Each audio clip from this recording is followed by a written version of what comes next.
Wind has turned up here at the Nordic Woodshed, but I've got plenty of things to keep us all warm, talking about a lot of stuff going on around generative AI and organizational development.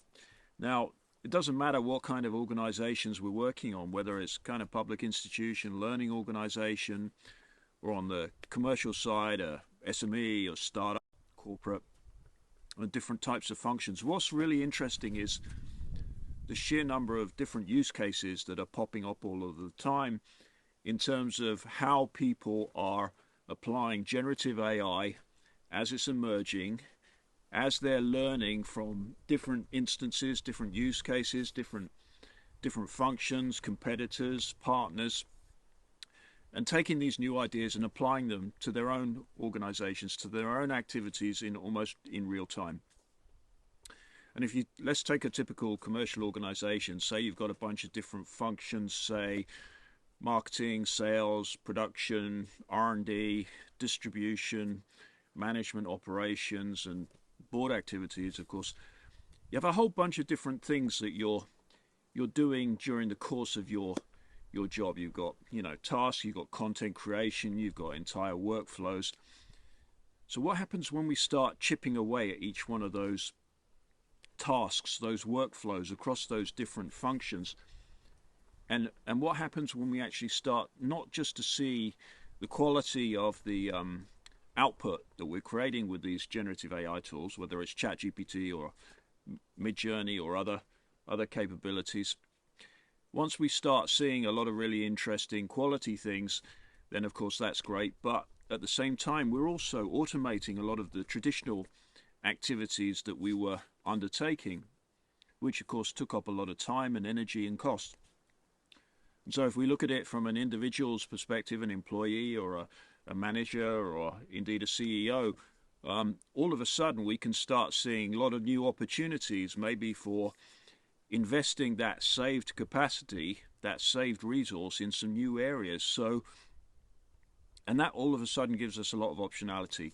So if we look at it, say, from an employee's perspective, so a lot of employees probably slightly concerned about what's going to happen when organizations start applying generative AI to the functions that they're doing.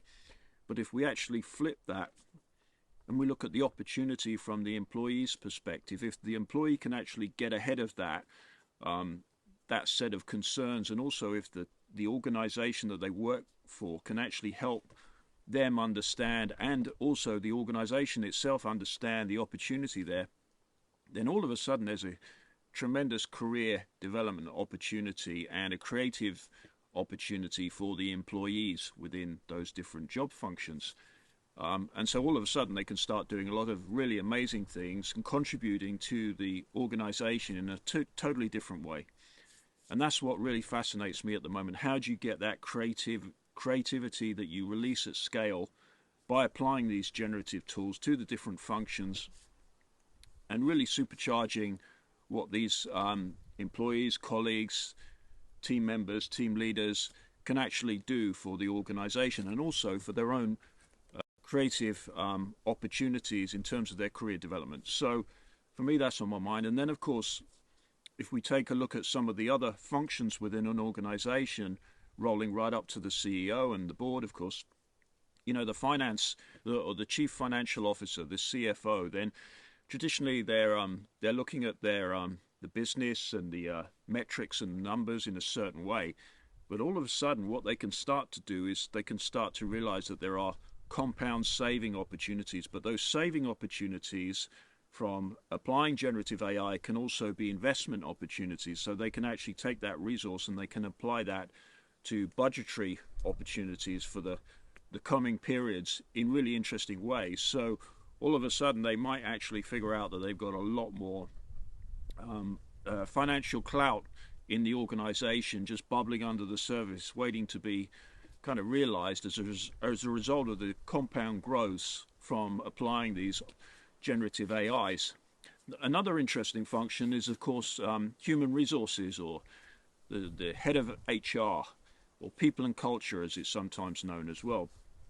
So if you think about, all of a sudden they have a really interesting set of tasks and strategic goals that they have to start thinking about in terms of not just recruiting and retaining, managing attrition, but also developing the skills platform for the whole organization, and how quickly that's going to shift as well. So as we're applying different types of generative AI to different types of job functions, of course, what we're doing is we're reskilling the whole organization, and we're resetting the baseline about expectations of the kind of skills needed in the organization. So, someone has to have a view of that. You can't just look at it through the job functions. You also need to have an organizational view right across all of the functions.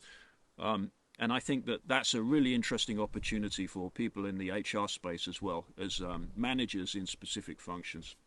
And then, of course, the CEO. So how does the CEO really capture all of this new value that's been released, this extra capacity that's been released?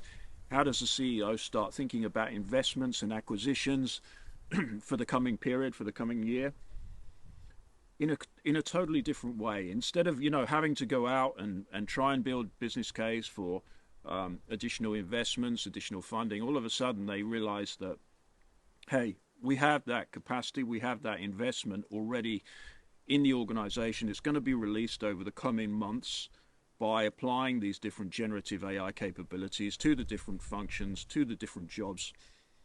So all of a sudden, there's a lot more optionality there for the CEO.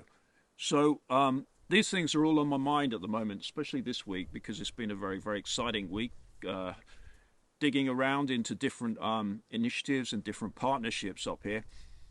But I think I could kind of summarize this little skit with 3 questions. So think about what kind of investments that you maybe put forward in your organization that maybe were rejected. They were rejected, A, because they were too expensive or they were unrealistic at the time. They didn't fit within the strategic priorities or the capabilities. But now that we're applying generative AI to different functions, maybe now we actually have the internal resource, the internal capability, capacity to actually look at these investments in a different way. Second question, how much of the, from a manager's perspective, how much management time is actually freed up here?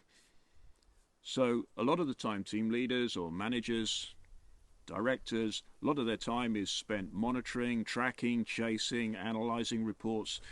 A lot of that is, of course, getting automated in real time.